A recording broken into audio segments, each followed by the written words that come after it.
Alhamdulillahirabbil alamin wassalatu wassalamu ala sayyidina Muhammad wa ala alihi wa sahbihi ajma'in. Subhanaka la ilma lana illa ma 'allamtana innaka antal alimul hakim. Rabbi shrah li sadri wa yassir li amri wahlul 'uqdatam min lisani yafqahu qawli. Allahumma iftah 'alaina hikmataka wanshur 'alaina min khazani rahmatika ya arhamar rahimin. Amin ya rabbal alamin. InsyaAllah kita sambung pembacaan kitab Penawar Bagi Hati ni. Hari ni kita masuk tentang bab mengumpat. Ya. Kalau buku lama ni, ya, dia muka surat 29. Baik, saya baca teks dia dulu.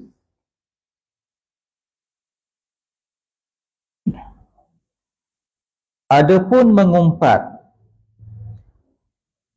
maka iaitu menyebut engkau akan saudara engkau dengan perkara yang benci ia akan dia, jika mendengar ia akan dia, sekalipun engkau benar, sama ada engkau sebut akan kekurangan pada dirinya, atau pada akalnya, atau pada perbuatannya, atau pada perkataannya, atau pada kainnya, atau pada lainnya. Telah berfirman Allah Subhanahu wa taala, "Wala yaghtab ba'dukum ba'da, ayuhibbu ahadukum ay ya'kula lahma akhihi maitan fakarihtumu." Baik. Jadi cerita hari ni pasal mengumpat. Kata pengarang kitab kita ni, dalam bahasa yang lebih mudah, dia kata mengumpat ni ialah kita sebut tentang saudara kita dengan perkataan yang dia tak suka, yang dia benci. Cakap pasal saudara kita tu benda yang dia tak suka. Sekalipun engkau benar, walau benda tu benda benar. Ya. Benda benar, cakap tentang saudara kita yang dia tak suka, ya benda ni berlaku di belakang dia. Kalau benda tak benar tu orang panggil fitnah, lagi berat. Ya. Jadi mengumpat ni benda benar. Tapi saudara kita tak suka benda tu disebut. Dan pengarang kitab kita ni sebut, contoh benda yang dibenci itu, antaranya kita sebut kekurangan pada dirinya. Jadi apa-apa bentuk kekurangan, sama ada pada harta, pada perangai, pada rumah dia, pada kereta dia, pasal anak-anak dia, tak kira dah. Yang berkaitan dengan dia, yang disifatkan sebagai kekurangan, kita sebut belakang dia. Dan dia tak suka. Itu panggil mengumpat. Ya? Atau pada akalnya. Dia sebut akal ni boleh jadi ada satu orang ni akal dia tak berapa cerdik. Bila bercakap pun tak petah mana banding dengan orang lain. Maka orang duk cakap pasal kekurangan pada akal dia. Lazimnya bila akal ni kurang, biasanya banyaklah buat salah. Dia jadi bahan buah mulut.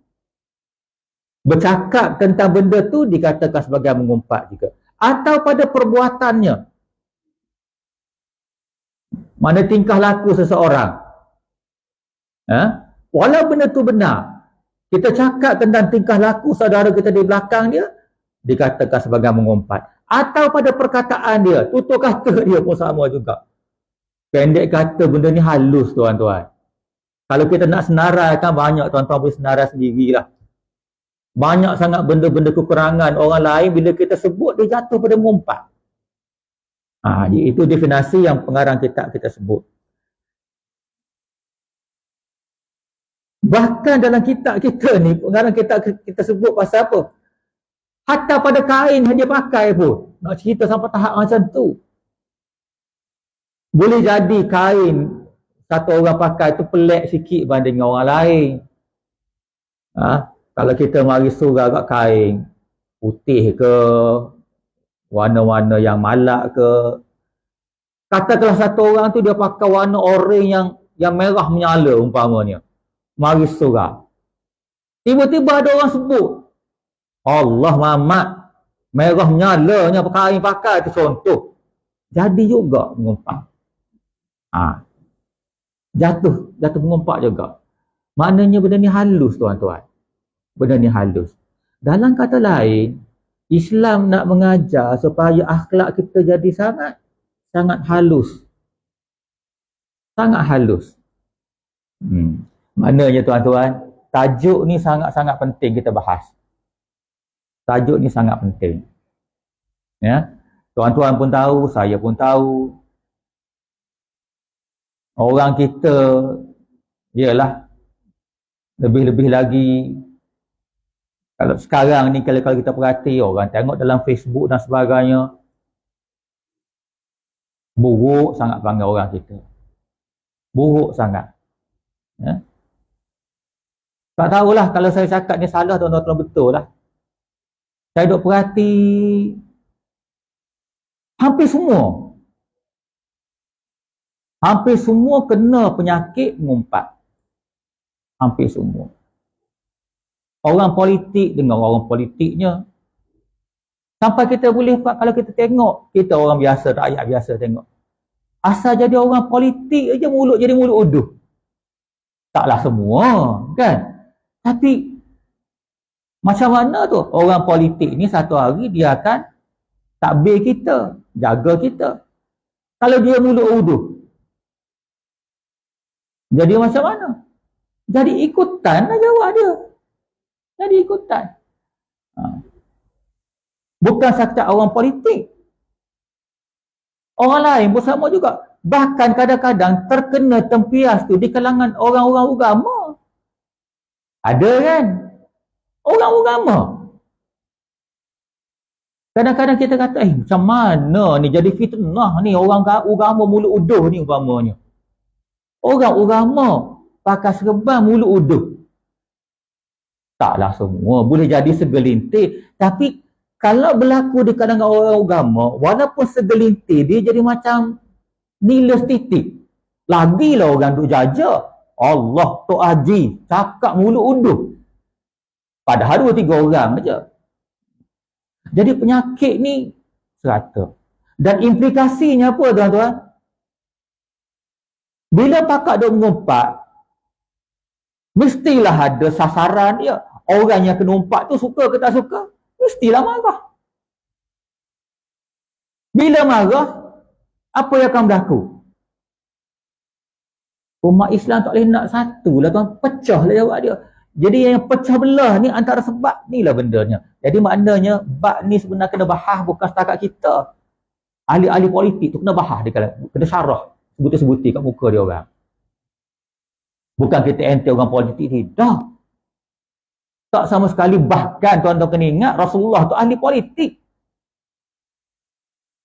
Teruknya politik kepartian tempat kita ni sampai Majlis Agama Islam tak benar masuk parti politik syarah dalam masjid. Sampai tahap macam tu.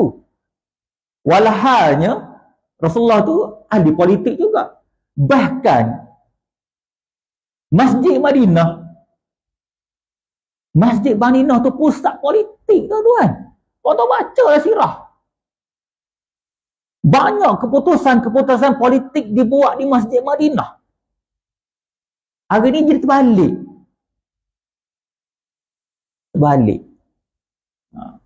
Tuan-tuan jangan salah faham, bukan saya kata politik tak ada dalam Islam. Tak, politik sebahagian dalam Islam. Bahkan nak mengaji politik kena mengaji dalam surah politik Islam.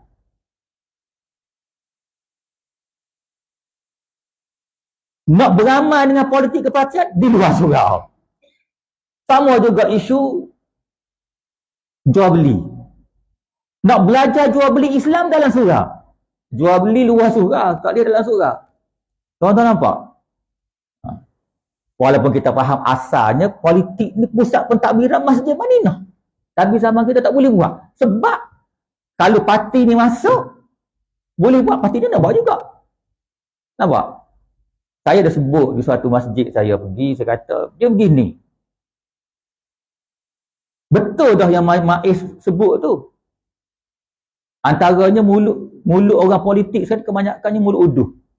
Kuat mengumpat. Jadi nak masuk masjid, topi tu kena sakut di pagar. Topi pas, sakut di pagar, jangan masuk. Topi amanah, sakut di pagar, jangan masuk. Topi apa lagi? PKR, sama lah juga. DAP, sama telah lah. Tak boleh buat masuk. Kalau lah agak-agak nak masuk, balik istighfar dulu. Lepas tu mari balik. Itu je cara dia. Sebab kita pecah belah banyak sangat. Jadi ayat yang kita nak baca ni sangat-sangat penting untuk kita bahas. Bahkan untuk orang-orang yang bermasalah, dia kena renung betul-betul ayat ni. Baik, ayat ni, kalau ikut yang pengarang kitab kita sebut, dia baca setakat wala yaghtab ba'dukum ba'dha. Saya ambil setapak lagi ke depan sebabnya dia terkait. Kita start dengan ya ayyuhallazina amanu. Baik. Sekarang kita lihat tafsir ayat ni. Lihat tafsir ayat ni.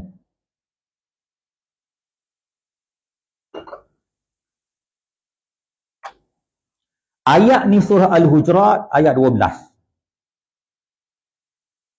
Kita baca sekali lagi. A'udzubillahi minasyaitonirrajim.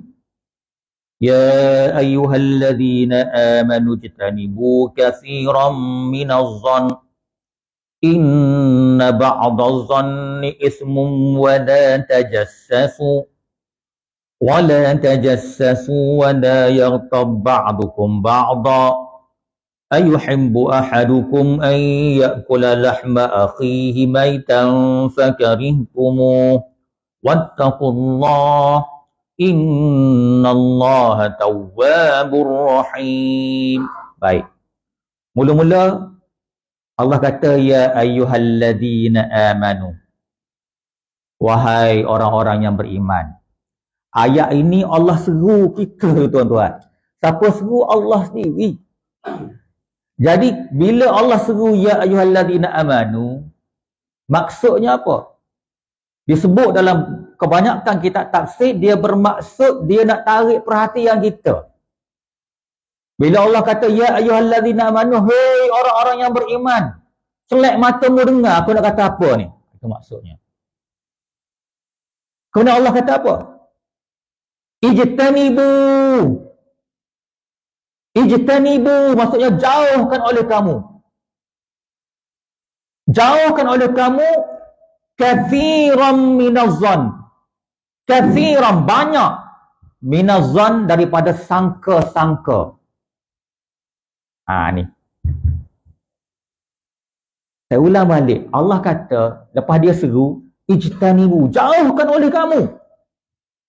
Katsiran ni banyak. Katsiran minadh-dhann daripada bersangka-sangka. Maksudnya Allah tahu dah orang ni banyak bersangka-sangka. Kalau tak masukkan dia disebut katsiran di sini. Jauh oleh kamu daripada banyak sangka-sangka. Sebab tuan-tuan, ayat Al-Quran ni semuanya berkaitan dengan kita. Allah tukang yang buat kita, dia tahu teknikal yang ada dalam tubuh kita, bahkan dalam akal, minda, hati, nurani kita. Sebab dia tahulah, dia kata ijtanibu, jauhkan oleh kamu katsiran, banyak daripada az-zann, sangka-sangka. Kemudian detail tu kita tengok lepas ni. Lepas ni kita akan tengok Ibnu Katsir kata apa pasal bersangka-sangka ni. Kita baca sekali arung dulu. Inna ba'da zanni ismun, Allah kata. Lepas dia kata jauhkan oleh kamu banyak sangka-sangka. Inna, sesungguhnya, ba'da, sebahagian, az-zann, sangka-sangka tu ismun, Sebahagian daripada sangka-sangka tu ismun. Ismun ni benda dosa, benda tak baik. Ismun, lawan dia bir. Bir ni kebajikan. Jadi ismun ni dosa. Allah kata, inna ba'da zanni ismun. Sesungguhnya, sebahagian daripada zon itu dosa. Maknanya nanti kita akan jumpa, lihat tafsiran ulama tafsir, sebahagian tu tak apa. Yang tak boleh ni yang menyebab pecah belah. Nampak? Kemudian Allah kata, wala tajassasu. Wala tajassasu.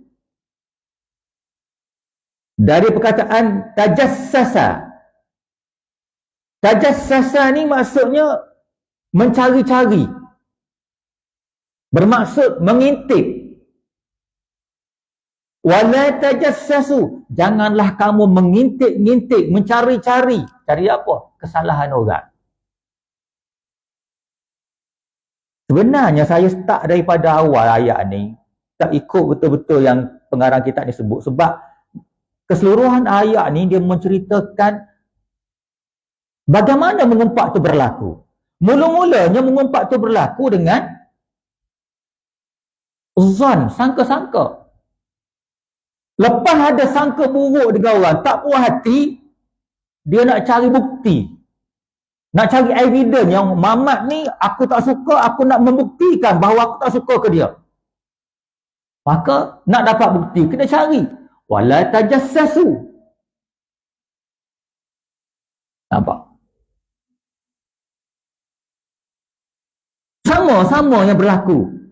Dia cari kesalahan orang yang dia tak suka tu, dan dia boleh cerita seolah-olah dia masuk dalam kain orang tu. Orang sekarang, teruk tak teruk? Dia boleh hulas, dia tak suka dengan satu orang. Dia sangka buruk. Dia cari, dia boleh hulas detail sampai orang tu pun tak tahu dia tu macam tu. Orang sekarang berat tak berat? Wala tajassasu, jangan kamu mengintip-ngintip. Kemudian Allah kata, wala yartab ba'dukum ba'da. Janganlah kamu mengumpat setengah kamu akan setengah yang lain. Maksudnya turutan dia start dengan sangka-sangka buruk. Lepas sangka-sangka buruk, dia cari untuk menguatkan hujah yang sangka buruk tadi. Lepas dapat hujah, dia mengumpat. Mengumpat ni Allah kata, wala, dan janganlah yartab mengumpat ba'dukum ba'da. Mengumpat setengah kamu akan setengah yang lain. Jangan mengumpat. Sebab Allah dah tahu implikasi dia besar. Tak ada orang suka diumpat. Tuan-tuan suka kena umpat? Mana ada orang suka, tuan-tuan? Tak ada orang suka. Tapi kalau main pakak mengumpat. Maknanya orang yang kena umpat tu pakak tak suka. Mana pecah belah sampai bila-bila jawab dia. Inilah berlaku pada umat Islam hari ni. Tak kira di Malaysia, di tempat lain pun sama. Mana orang kita sekarang dah tak nak ikut Quran. Kalau ikut Quran, dia tak berani nak mengumpat. Dia takkan berani nak mengumpat, tuan-tuan. Kemudian Allah sambung. Ayuhibbu. Apakah kamu suka? Ayuhibbu, apakah kamu suka? Ahadukum, seorang daripada kamu, ayyakula, bahawa dia makan lahma, daging, akhihi, saudaranya, maitan yang telah mati. Allah kata, kamu suka tak makan daging saudara kamu sendiri yang telah mati? Sebenarnya tuan-tuan, hakikatnya begitu. Nanti kita akan lihat lepas ni hadis masa Nabi Isra' dan Mi'raj. Nabi jumpa, tengok satu golongan duk makan daging. Dia jumpa. Dan adalah nas-nas yang lain, rupa-rupanya hakikatnya begitu. Hakikatnya orang mengumpat ni dia makan daging busuk. Yang kalau dia sedar, Allah angkat hijab dia takkan suka. Dia takkan suka. Mana ada manusia suka makan benda busuk. Allah kata apa? Ayuhibbu, apakah kamu suka? Ahadukum, seorang daripada kamu, ayyakula, bahawa dia makan lahma akhihi maitan, makan daging saudara sendiri telah mati. Makna yang mengumpat ni hakikatnya makan daging saudara dia telah mati. Fakarihtumu, kata Allah, kamu takkan suka makan daging yang busuk. Mana ada orang suka makan nasi mentah, ayam busuk, daging basi, tak ada orang suka. Makan, tak masuk hospital je awak ada kena food poisoning. Tak ada orang suka. Ujung tu Allah kata, wattaqullah. Nampak ayat ni? Ayat ni ujung Allah kata, wattaqullah, takutlah kamu kepada Allah. Allah bagi amaran tu. Wattaqullah, mu kena takut Allah. Sebab azab Allah amat pedih, tuan-tuan. Kulit kita takkan mampu terima api neraka. Takkan mampu, tuan-tuan. Takkan mampu. Selalu saya sebut, api neraka ni satu zarah jatuh atas bumi, padang jarak, padang terkukur. Orang bila masuk neraka bukan satu zarah, memang kena api betul. Makanan daripada api, minuman daripada api, tempat duduk daripada api, semua api. Jadi Allah kata, wattaqullah, takutlah kamu pada Allah. Innallaha tawwabur rahim. Ujung tu Allah nak bagi tahu, Allah ni ada soft spot dia. Allah tu Ar-Rahman Ar-Rahim. Maha murah, maha kasih. Mana bila Allah bagi tahu benda ni, dia suruh kita bertaubat. Dia suruh kita bertaubat. Baik. Sekarang kita lihat huraian dia.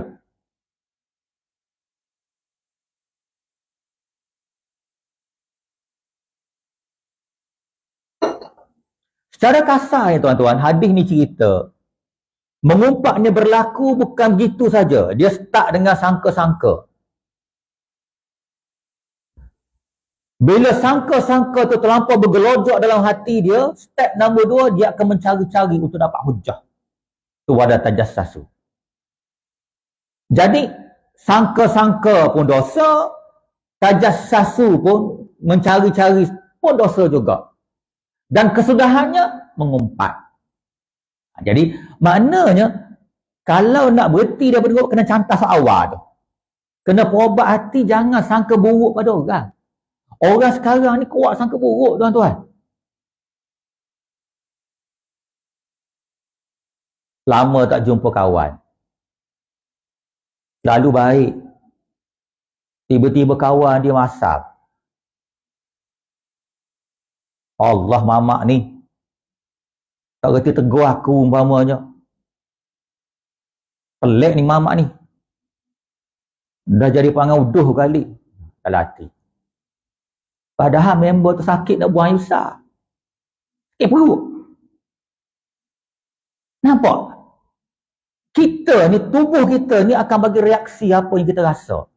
Orang sakit. Macam tu juga. Contoh tuan-tuan dah. Bila tuan-tuan pernah kena demam panas tak? Kita cakap kaitan, kesan daripada demam panas. Orang kena demam panas, macam mana tuan-tuan solat? Rasa sempurna tak macam tuan-tuan sihat solat? Tak sama kan? Saya pun sama. Bila kita tengah demam panas, solat pun buat wajib saja. Khusyuk tu terganggu lah. Main sakit ogak, sakit pinggang, panas. Jadi, manusia dalam tu, dia terkesan dengan benda yang dia rasa. Sama juga macam tadi. Satu orang tengah sakit, mestilah muka macam tu. Tiba-tiba kawan dia tengok. Oh, dia ni apa ni, pesing lagu ni, panggil uduh ni. Dia mulut cepat nak komen. Sangka buruk pada orang. Banyaklah lain-lain tuan-tuan boleh kias sendiri. Maka, ayat ni sesuai. Kalau misal kata tak nak berhenti daripada mengumpat, yang pertamanya kena gosok hati tu, sifat berlapang dada dan sangka baik dengan orang. Sangka baik. Baik, cuba kita lihat huraian dia. Prasangka, ni saya petik huraian Ibnu Katsir.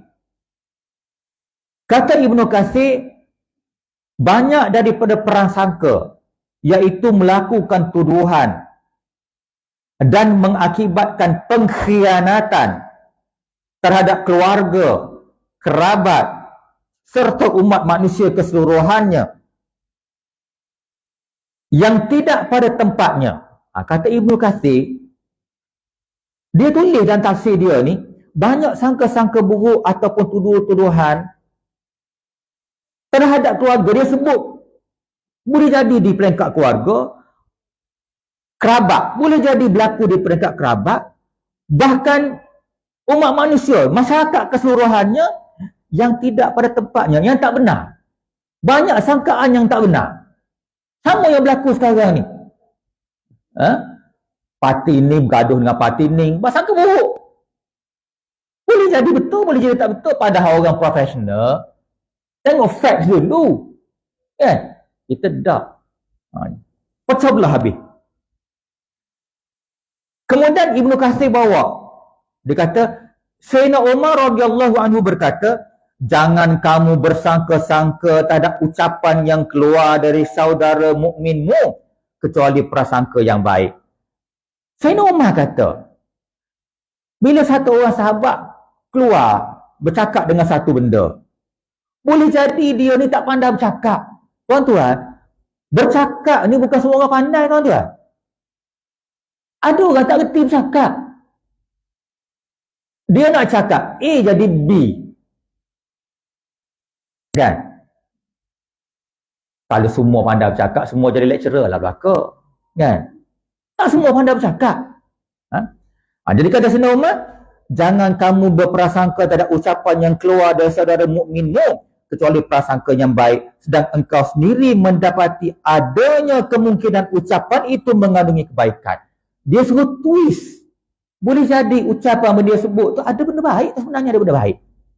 Itu kali sikit, kata Sayyidina Umar. Satu.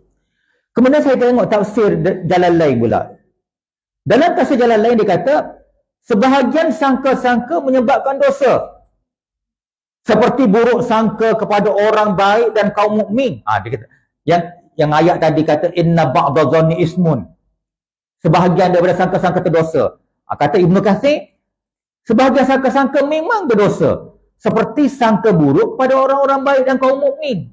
Orang baik, orang mukmin.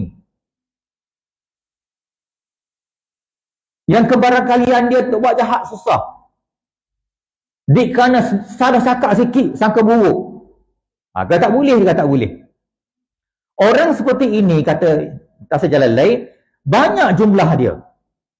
Kata Ibnu Katsir, macam saya sebut awal-awal tadi, yang sangka-sangka buruk kepada orang mukmin ni banyak jumlah dia.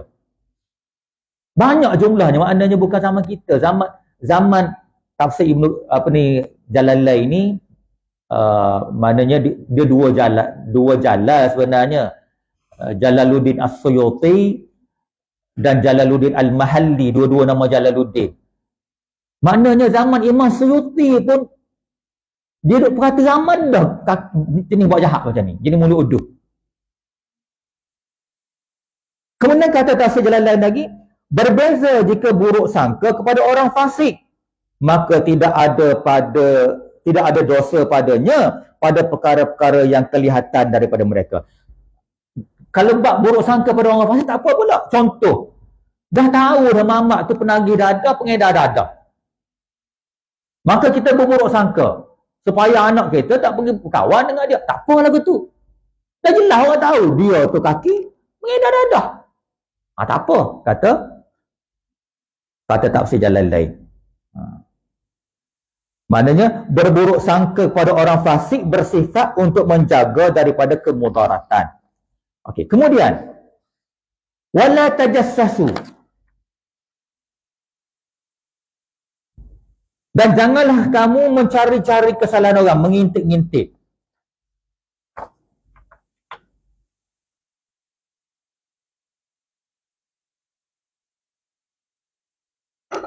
Ni saya petik tafsir Jalalain.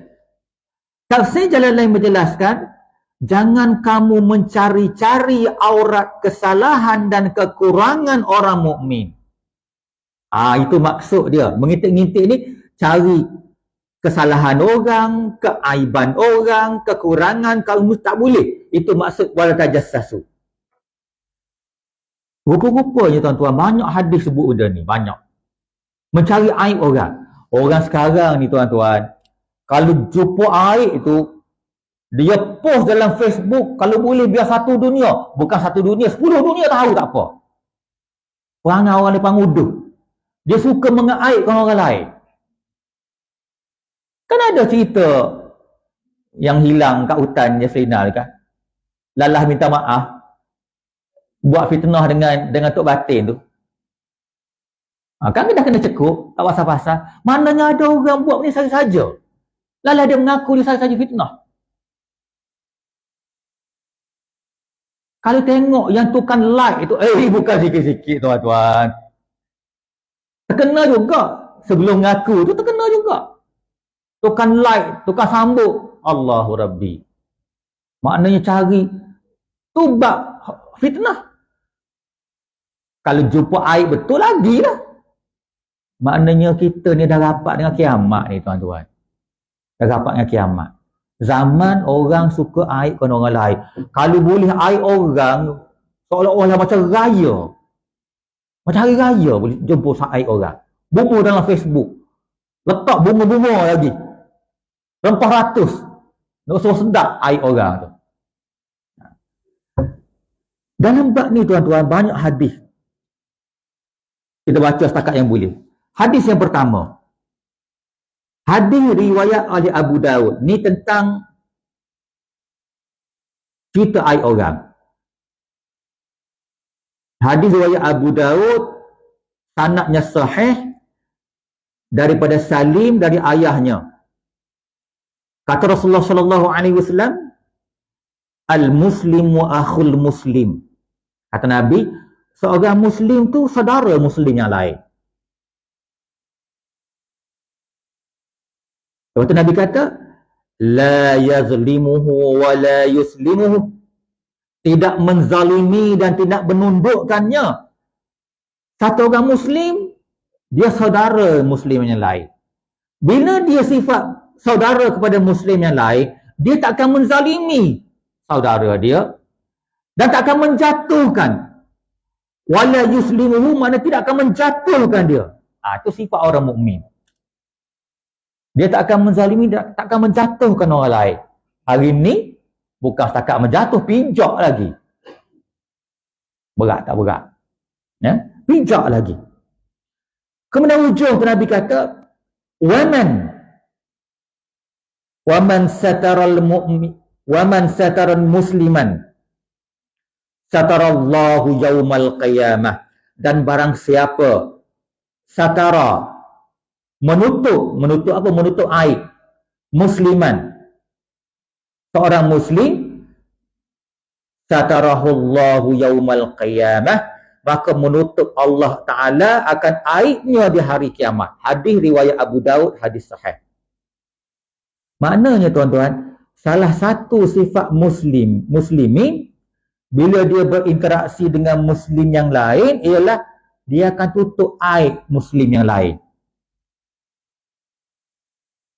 Hadis ni bagi tahu, lepas mula-mula dia kata muslim tu saudara muslim yang lain. Satu sifat dia tidak menzalimi muslim yang lain. Kemudian dia tidak menjatuhkan muslim yang lain. Kemudian saya fokus pada yang berkaitan dengan mengintip kesalahan tu. Ketiganya, seorang muslim dia tak akan, maknanya akan menutup aib muslim yang lain. Ini sifat orang muslim. Di ujung tu Allah kata, Nabi kata, lepas Nabi kata, waman sataral musliman, seorang muslim, dan barang siapa menutup aib seorang muslim, satarahullahu yaumal qiyamah, Allah akan tutup aib dia di hari kiamat. Jadi maknanya kalau begitulah, orang yang tak tutup aib orang, tak ada satu daripada sifat muslim lah. Tak begitu?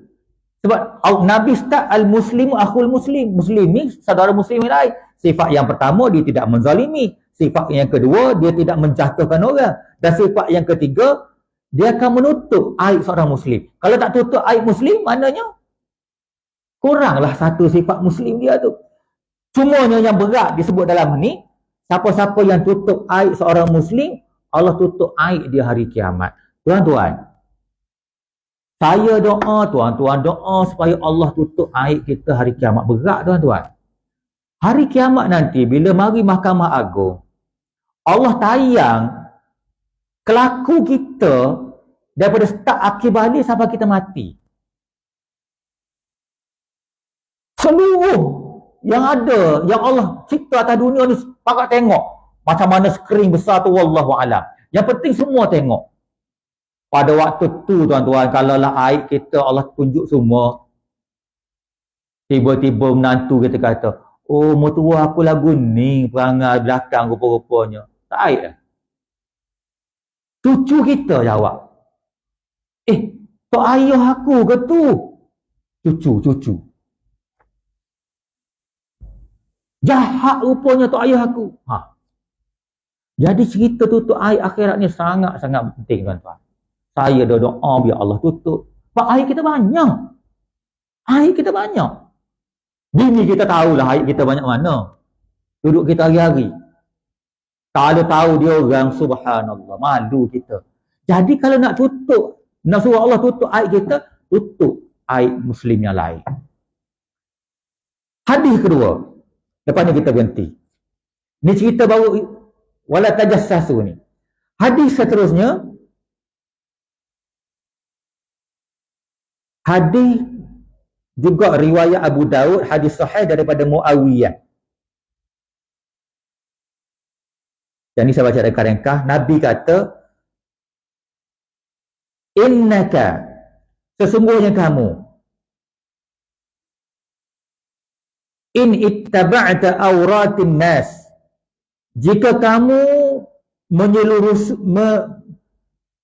ittaba'ta, mengikuti aurat, keaiban manusia.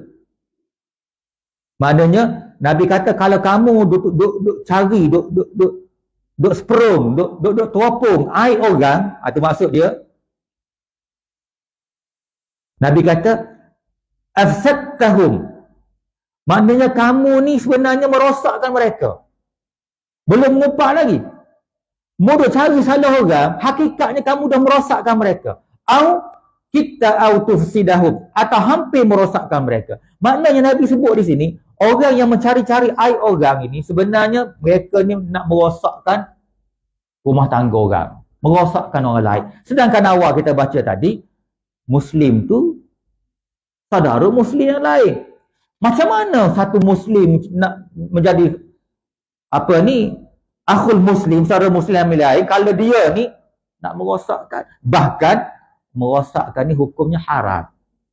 Tak ada hadis lain, la darara wala dirara, janganlah melakukan kemudaratan dan janganlah menyebabkan kemudaratan. Hadis sahih riwayat Ahmad dan Ibnu Majah.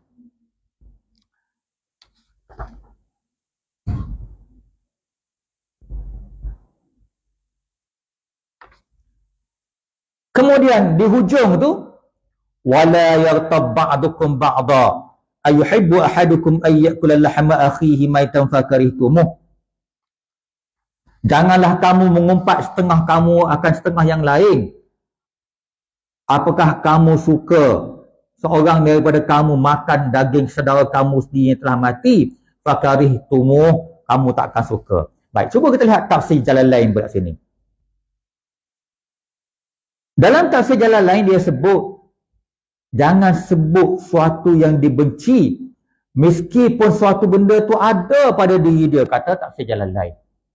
Maknanya kita orang mukmin jangan dia sebut. Walaupun orang tu macam tu. Memang Allah buat dia macam tu. Katakanlah hidung dia macam bukan orang biasa lah, katalah besar umpamanya. Ada orang hidung besar. Kembang macam kartun lak umpamanya kan. Allah buat betul, jangan sebut. Jangan sebut keaiban orang. Kemudian dia bawa hadis Yang ni saya baca terjemahan lah, nak ringkas nak pergi masa dia ni. Kata hadis ni,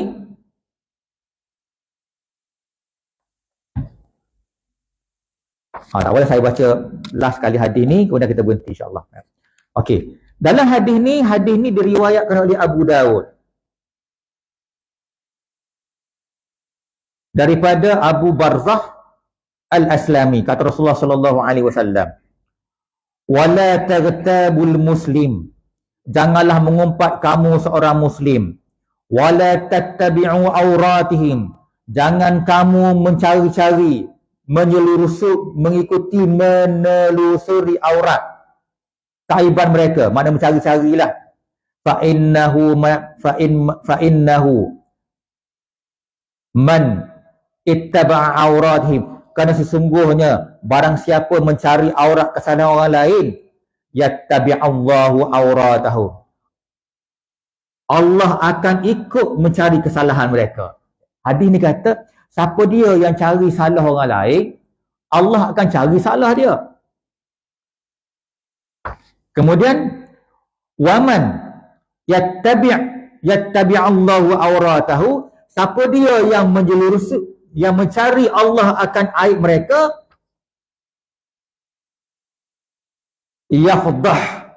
yafdahu fi baitihi, dia akan mendedahkannya meskipun dalam rumah dia. Saya ulang balik makna dia. Hadis ni Allah kata, Nabi kata, jangan kamu umpat seorang muslim dan jangan kamu mencari-cari kesalahan mereka, kerana sesungguhnya barang siapa mencari kesalahan mereka, Allah akan cari salah mereka. Barang siapa yang Allah cari salah mereka, Allah akan dedahkan apa yang berlaku dalam rumah daripada orang lain. Hadis ni hadis sahih, tuan-tuan. Tu sebab hadis ni bagi amaran. Jangan sekali-kali suka cari salah orang. Satu hari dibuatnya Allah nak dedahkan keburukan kita, teruk, tuan-tuan. Teruk. Sampai ke lubang cacing Allah dedah. Jadi, secara ringkasnya tuan-tuan, apa yang kita dapat baca, cuma bahagian ujung saya tak sempat nak ulas. Bahagian ujung ni, hakikat mengumpat sama makan daging saudara yang telah mati.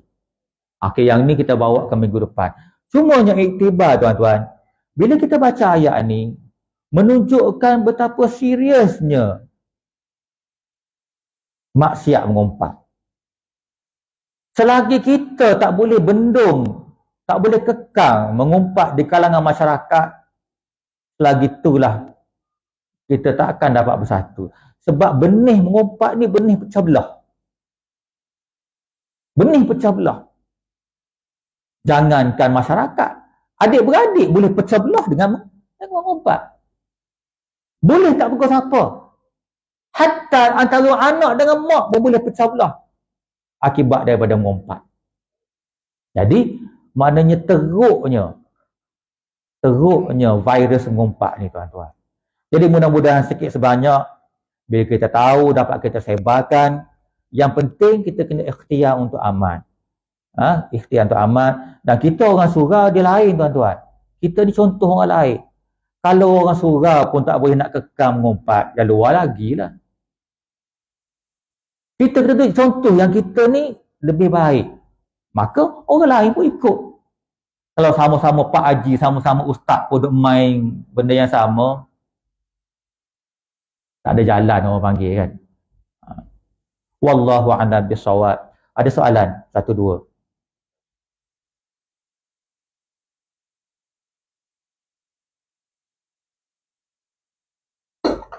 Kalau tak ada, okey.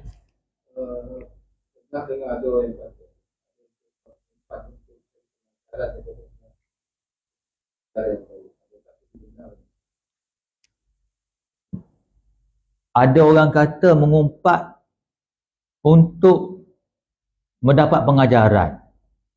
Boleh jangan sebut nama. Tak usah sebut nama, tak usah sebut punca, sebut benda saja supaya jadi pengajaran. Boleh. Cuma orang kita tak sebut nama tu mana sedap. Bubuh nama tak sedapnya.